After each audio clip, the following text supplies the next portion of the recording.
when it comes to looking at deals, we're not just making the deal work. We're actually doing it the opposite way. We're trying to kill the deal. And if we cannot kill it, we're in it. Welcome to Multifamily Insights. I'm your host, John Kasman, and I want to thank you for joining us for another great episode. If you're enjoying this show, leave us a rating and review. We want to hear what you love about the show, get a little bit of feedback, and continue to make you work harder for your investing goals. If you haven't done so already, make sure you hit that subscribe button so you don't miss an episode. Now, we've got a great show today. We're going to be talking to Vlad Arakcheyev. They say you're the average of the 5 people you spend the most time with. So if you want to grow as a multifamily investor, you have to spend more time with other multifamily investors. And an easy way to do that is to join our apartment investing mastermind group today.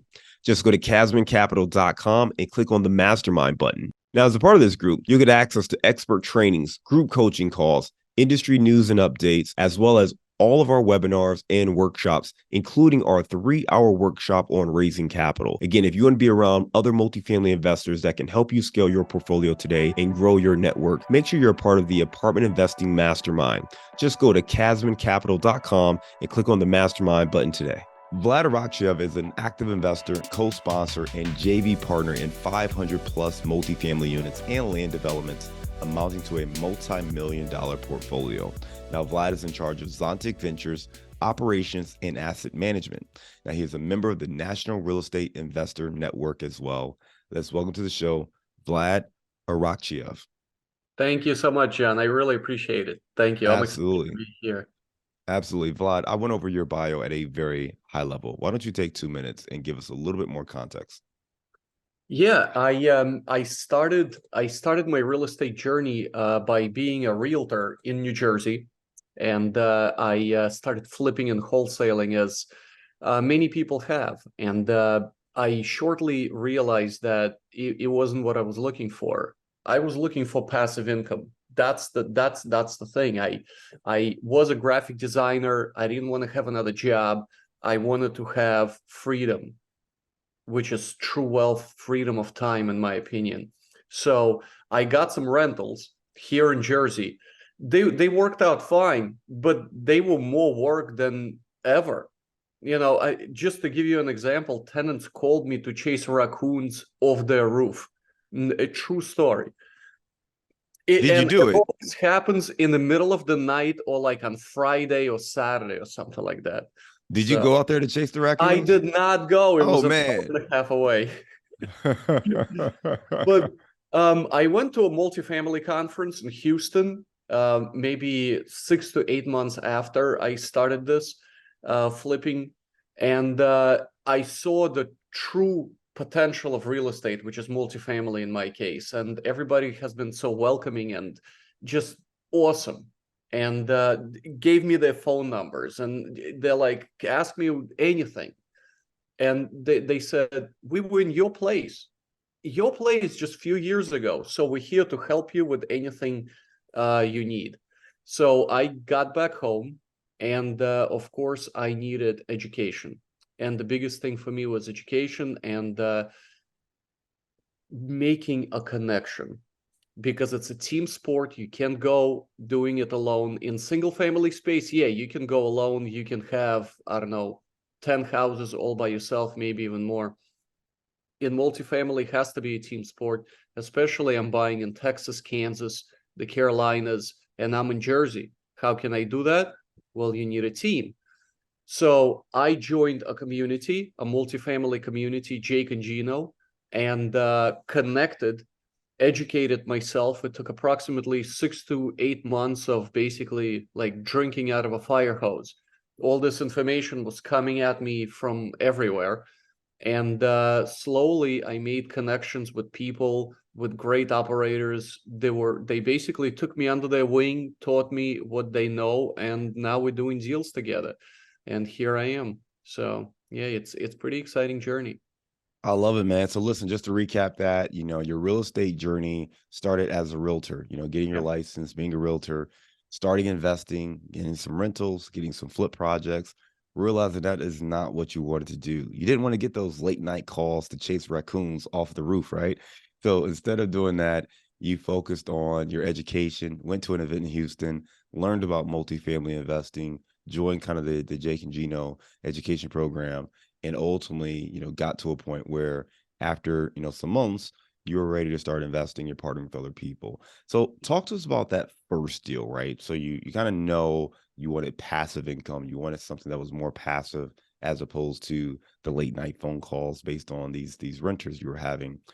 What was that first deal like? And what did you need to do mentally to make that transition from investing in maybe single family rentals and kind of these projects you were doing by yourself to working with other people and investing in these larger multifamily deals?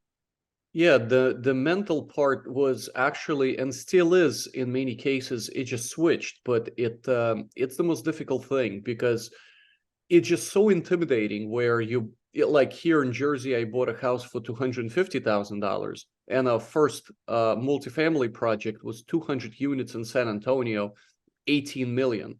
So it's very difficult to transition from numbers like 250,000 and doing it all by yourself to 18 million in a different state where you technically can't control it. You're not there. So you have to rely on others, boots on the ground. You have to communicate all the time. So, in my opinion, trusting the team and picking the right team is the most important thing. A lot of people are just, in many cases, I spoke with some people, they just jump in. They're like, oh yeah, we find the deal and then the team is gonna come, the money is gonna come. No, no, no, that's not how it works. The proper way is get the team first, vet your team, and then when the deal comes. Because if you find the deal, just think about it, right? Where you sit right now, you'll say you find the most amazing deal. Do you have a team in that place ready to go to do your due diligence, to get your information, to start like working with property managers, stuff like that? So you have to get the team first. In addition, you have to know how liquid they are, how much money they have. So, for example, can you technically buy a $10 million apartment complex? What if you don't have enough money to put down? Do you have enough money to somebody to write to come in on a loan with you? Can you raise that amount? Can you raise, let's say right now the LTV is, pretty low, 60%. Let's just say 60. Can you raise 40% of the equity? So those are the hard questions you should be thinking before jumping into a deal. So that's why, in my opinion, education and just speaking with other operators is very important. So mentally, all these things I had to overcome. It's a huge thing where I was asking what I thought were just stupid questions, but they're not. Everybody's asking them. No question is a stupid question. One of the questions somebody asked, we were doing basically like an evaluating a property, and there was a couple of trees there, and their question was, do we really want to remove these trees? And I thought, is that really like a significant question? If you technically buying an $18 million apartment complex, to remove a tree, it's $4 grand or five. Is that really a relevant question? Well, yes, it is, because it's $5,000. It's not just, so any question is a valid question. Don't be afraid of asking. But yeah, set your mind straight and then everything else will follow. You just said a couple of good things, right? So one, talking about that mental component of it, right? It is really difficult for a lot of people uh, to make that mental transition from what you're doing right now, maybe with a smaller rental, single family houses, things like that, to larger multifamily. And you referenced an $18 million deal. So that's, that's huge. Just looking at the numbers, it's like, okay, I just did a $250,000 deal to an $18 million deal. That's challenging for a lot of people to rack their brains around. But making that shift, and you talked about one of the things that was important for you was the team, you know, focusing on the team, understanding who you're working with, less about the deal itself, but finding the right team first and foremost. So I think that's a really great insight when we talk about scaling and, how to actually see success, because a lot of times people will go out there and just try to find a good deal. And then once they find a good deal, then they're scrambling to put the team together, and then they're scrambling to raise the money. Been told that you find a good deal, the money will come, and a lot of times, that doesn't seem to come to fruition. Just to elaborate a little bit more on kind of your experiences and some of the things you've seen from that standpoint. Yeah, the thing is, when the deal's here, you have to perform. It's not a time to look for the team. It's now to perform on a project. You have what? Let's say 10 from LOI to PSA, you have, I don't know, 10 days, let's say. Then you have 30-day due diligence process. Let's just say 30 days. Then you have to raise the capital, right? So technically you should already know how much money can you raise. So let's hypothetically say there's 5 people on your team that you just got now. Each of them can raise $1 million, right? So technically you cannot buy that deal anymore because you need to raise 10 million. So where's the other equity going to come from, right? You have to rely on somebody else. So you can't perform. On the other hand, what if you're not liquid enough, or you can't get that loan? These are the questions that you should be asking before getting into a deal. And I'll give you an example. When I started the multifamily journey, we were looking in Texas, in Dallas, Houston, San Antonio, and I really clicked with 3 people in Jake and Gino, and we were underwriting nonstop. We still are. We basically underwriting, I don't know, like 10 deals a week, submitting 3 to 4 LOIs, very, very active, still are doing it. But ultimately, we realized that we cannot handle a deal more than 100 units, right? We just can't, like monetarily, we cannot. Not that we can get a loan much higher than this particular amount. In addition, we cannot raise that money. So we were limiting ourselves. And then we met somebody else, also from Jake and Gino, and he goes, hey, listen, why don't we partner up together? I have much more liquidity. I can join your team. We can join forces and take down a much larger deal together. See, these things that you just kind of don't think about, right? One team joining another team and taking down a huge deal together. And that's actually, it happened. And it's something that people miss, or they're like, oh yeah, the money is going to come. The money is not going to come. It can, people are investing in you. They're not investing in your deal. In many cases, I was speaking with many operators, they have low returns, but they're so steady, they're such nice returns that they investing in the operator. Because people, when they invest in the deal, they don't, I mean, yeah, they ask about numbers, they ask about location, but most important questions, how many years have you been doing this? Yeah. How many full cycles, how many exits did you have? How many assets do you own now? Where are they? So it's all your questions. So basically people invest in you because they trust you, they know you, and they will bring your money to you. So get that team together. That was one of the biggest challenges for me to kind of realize how it works, bringing the whole, and the most important thing is trusting them. Because think about this, if you buy in a deal, let's say syndication, forget about JV, syndication, 5-year hold, right? You're going to be with that person for 5 years. It's most married, well, a lot of marriages don't even last 5 years. So you're going to be married to them for 5 years. Make sure you'll be okay with looking at their face for 5 years and nonstop pretty much every week. So, and personality is supposed to match too, right?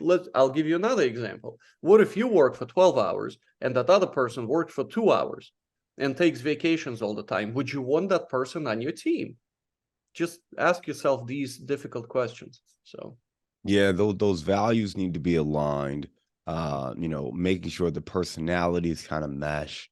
yeah, All those things are really important. And on the flip of that, you don't want a carbon copy of yourself. yeah, You don't want someone that, and sometimes you just gel and you click, but it's because you all like doing the same exact things and you're really bringing the same skill set to the deal. And that doesn't work either, right? Like if you want a partnership, you need to balance that equation. Every business has certain functions. And if both of you want to be in marketing and sales and no one's in finance and business development, well, that's not going to be a good business, right? I mean, a business has to have people in the different departments who are working together to grow. So you bring up some really good points and things for us to all consider whenever we're looking at partnerships and JVs and running an actual business. Let's talk about, maybe one of those deals. What markets are you looking at? how did you arrive at these markets? Give us a little more context of how you go from mentally making that decision to actually putting this all in action. Sure. Yeah. It took a while to kind of pick my market. Initially, my market was Florida. So I was looking in Orlando, Tampa, Sarasota, Jacksonville. Why? Because uh you see a lot of action there, number one. Everybody just likes that warm weather, this perfect palm trees and everything. So you see a lot of people are moving there. Huge booming market. In addition, it's landlord friendly, so that's another huge driver. But everything just is literally so hot in Florida, including the insurance, and that started killing a lot of my deals. After looking for a while, I couldn't find anything that I like or that I could really trust, or just say to my investor, hey, listen, this is a great deal. Because if I don't fully trust in the deal, I'm not going to let my investors invest in the deal, because I'm going to put my money in there too. So I'm not going to be like, hey, John, why don't you invest in this deal? By the way, I'm not investing anything there. I'm not going to do that. Every deal that I'm in, I invested some of my own capital. It's just, and we're very, when it comes to underwriting or when it comes to looking at deals, we're not just making the deal work. We're actually doing it the opposite way. We're trying to kill the deal, and if we cannot kill it, we're in it. So that's a pretty cool strategy. So back to the markets, I was looking there, and then I couldn't find anything there. I found some people that were buying in the Carolinas. Really great market. Also landlord friendly, not as crazy when it comes to insurance and taxes. I got two deals there, student housing and built to brand new construction, 19 single family houses. It's going great. And additionally, I picked Texas. Why? Because I always wanted to invest in Texas, because it's it's a huge growth when it comes to businesses. You have everything going into Texas. It's huge petrochemical. Then you have all this growth where you have microchip companies there. Tesla's moving their headquarters. Uh, the a lot of growth, and I picked, of course, one of the biggest cities. Houston, Dallas, San Antonio. I know they're hot, but there's always possibilities and opportunities there, always. If you just have to look hard enough, and pick a particular area, or pick a particular, like, let's say, zone in those cities where you really, really feel comfortable with. Of course, insurance, taxes are the biggest problems. I should say problems in Houston, especially. We're underwriting at $1,500 per door, which is, I know, crazy, but if the deal works, it works. If it's cash flowing, it's cash flowing. So, and the third market that I picked is Kansas City. So when it comes to Kansas City, really, really nice area, a lot of growth. You see huge airport they built for $2 billion, I believe it cost them. Then you have Kansas City Chiefs are doing great. In addition, they built another soccer stadium, so you have World Cup soccer coming in. They had the NFL draft, I believe. So there's a lot of activity in the city. People are buying. We purchased, myself, I found 40 doors there, going direct to seller, and it's a small JV. In addition, I'm working with a few other teams that are buying much larger properties there as well. So these are the three markets that I'm really targeting. My primary one is Texas. Everything else, we'll buy there if we'll find something, but I just love Texas. So to recap that, you started with Florida. It was hot, figuratively and literally, down in Florida, and just didn't pan out. So you moved away from there, found the Carolinas as kind of a great alternative. A lot of things you like about Florida, not quite as hot when it comes to the insurance and some of the other aspects of it. And Carolinas is one of the areas you're focused. Texas, one of the areas that you're focused. You mentioned that you're underwriting insurance in Houston at $1,500 a unit, which I think is kind of wild and insane. But I think it's important to understand too, like you can't just go in and put $250 a door, $300 a door. You really have to understand what's going on in these markets, or you could get, shocked and shell shocked with some of these sticker prices.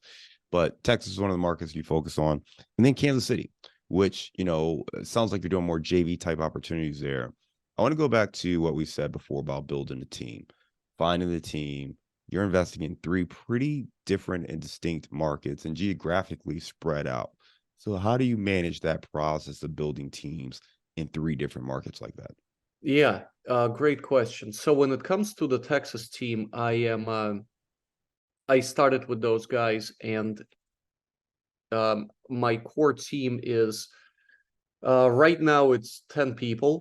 So we're working together because it's just a lot of properties. Texas is it's a big state. I mean, yeah, we are looking there. I mean, we looked in different cities before, but not anymore. We're just concentrating on major metropolitan areas.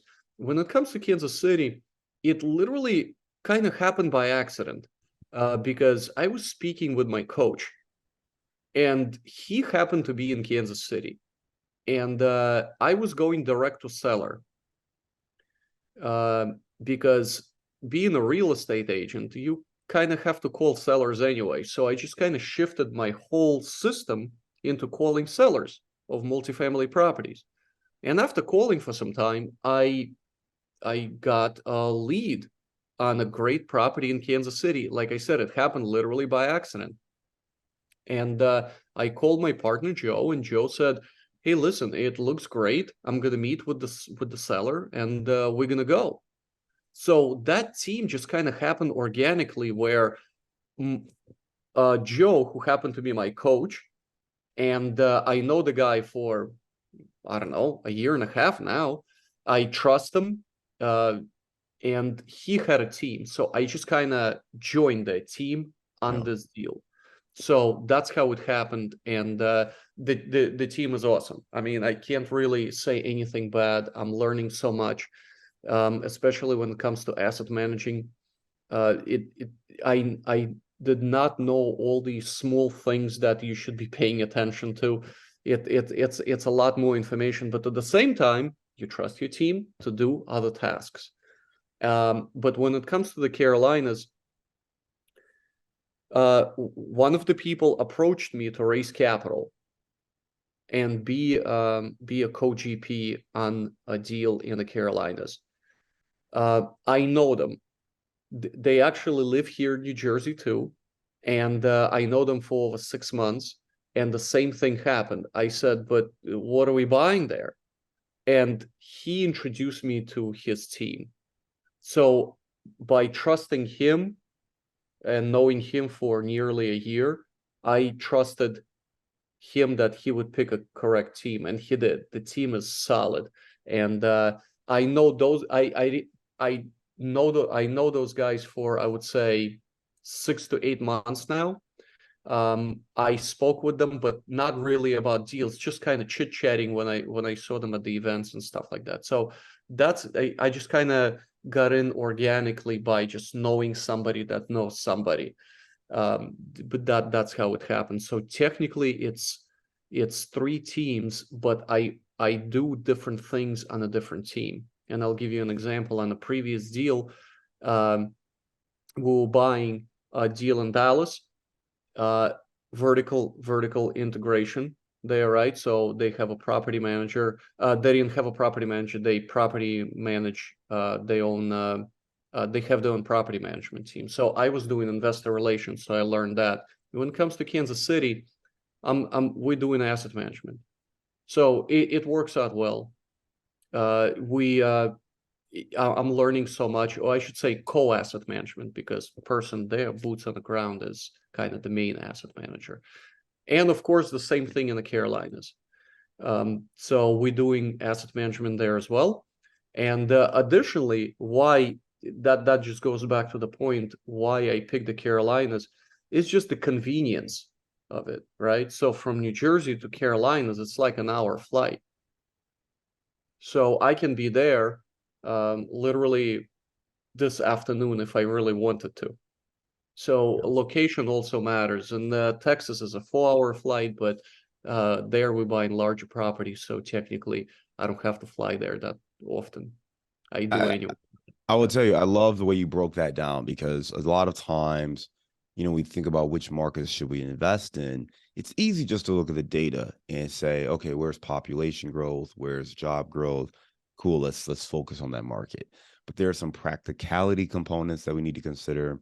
There are some team members that we need to consider, and that kind of led you down that path. I mean, if you were, my guess is if when you were starting your journey, you picked your top 5 markets to invest in or your top 10 markets to invest in, Kansas City probably wouldn't have made that top 10 list, right? For you being in Jersey, you were focused on Florida initially, then Texas, then the Carolinas. So my guess is KC wouldn't have made the list. But you invest in KC because you have boots on the ground there and you have a relationship there and you trust that person, you trust that team, and you know that they are going to be more knowledgeable about that market and have resources in that market to drive success than just picking some other random great market that has good fundamentals, but maybe you don't have that same level of team or their experience and things like that. So my insight and takeaway there is focus on building the right team. And if they're in a market that maybe is less familiar, get familiar with it and make sure it still, can help you hit the goals you want. But if they're a great team, if they know the market, they know the ins and outs, having that edge is going to be what you're looking for, right? Yeah. What edge, what advantage do you have? And boots on the ground, local market knowledge, those teams, that's going to be key. And that's going to help you succeed as opposed to just looking at data, picking a market, and then competing with every other investor in that market. So I thought that was really, really key. The other thing you said was the role you play. You don't have to be the expert on every single thing. In the Texas deals, you've got some folks who maybe are local, you have maybe a larger team there, you're all working together on hunting those deals. In the KC deals, you play a little bit of a different role. In the Carolina deals, you play a little bit of a different role. So you don't have to be the full-on expert in every single deal. Find the right relationships, build the right partnerships, and that allows you some flexibility to continue to grow and build your portfolio. As you think about the path moving forward, the market is starting to shift a little bit. We're starting to see interest rates having an impact on, seller expectations. How are you seeing that change in the marketplace? And is this change more prevalent in certain markets, or are you seeing it kind of consistent across the board?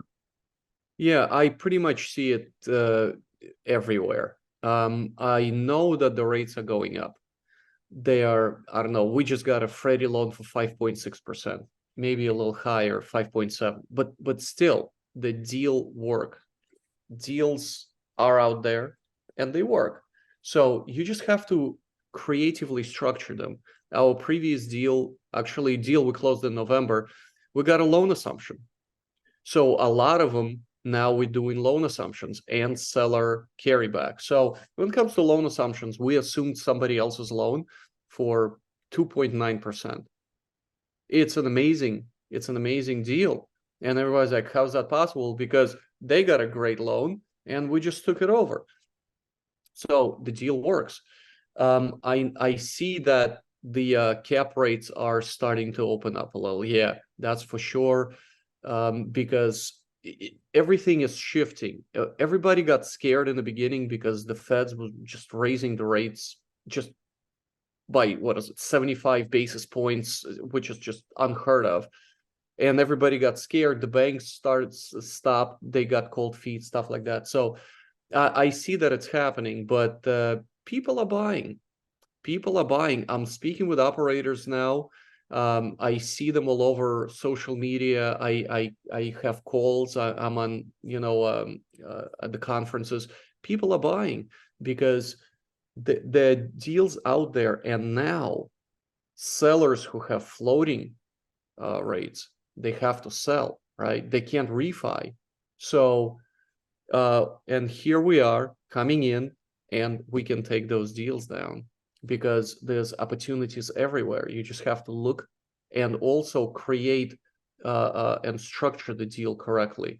So just don't look at it one way where, oh, I'm taking a loan, I'm buying this. No, just have an open mind and just have a possibility or ask a question. What can we do here? right? Is there an option to assume the loan? Can you carry some of this debt? What can we do? So in many cases, it works. Like I said, on the deal that we closed 30 days ago, it was a straight Freddie loan, 5.6%, 128 doors. That it's, we fixed it for 7 years. So we already know. The one before, it was a creative deal. We got a loan assumption, and then we brought in a pref equity on top of that. That covered, and then we raised additional $8 million. So it was a creative deal. It worked, and we got a great loan. At the same time, the returns, I mean, we got almost 3x multiple at the exit of 5-year hold. It's in Northeast Dallas. So when you look at the deals, don't look at it like one way. Just try to kind of open your mind a little and have some creativity when it comes to that. No, I love the way you think about that, because having an open mind will allow you to see things that others miss. Yeah. And great deals in not just this market, but especially in the more recent years, you don't find them. You got to create them. Yeah. So you have to have a mindset of what can we do here? And that's going to give you more opportunities than just simply plugging numbers into a spreadsheet. So I appreciate you sharing that, because I think it's really helpful for people to understand how to go out there, be open-minded, be creative, but also be flexible about your role. If you're only looking at deals that you can take down 100% by yourself, you may not see as many opportunities. But if you're willing to partner with other people, maybe, be flexible in the markets, be flexible on the deal size, now you can see more opportunities and get that traction you're looking for. For investors who want to learn more about you, they can go to your website, zontikventures.com. That's ZONTIK ventures.com.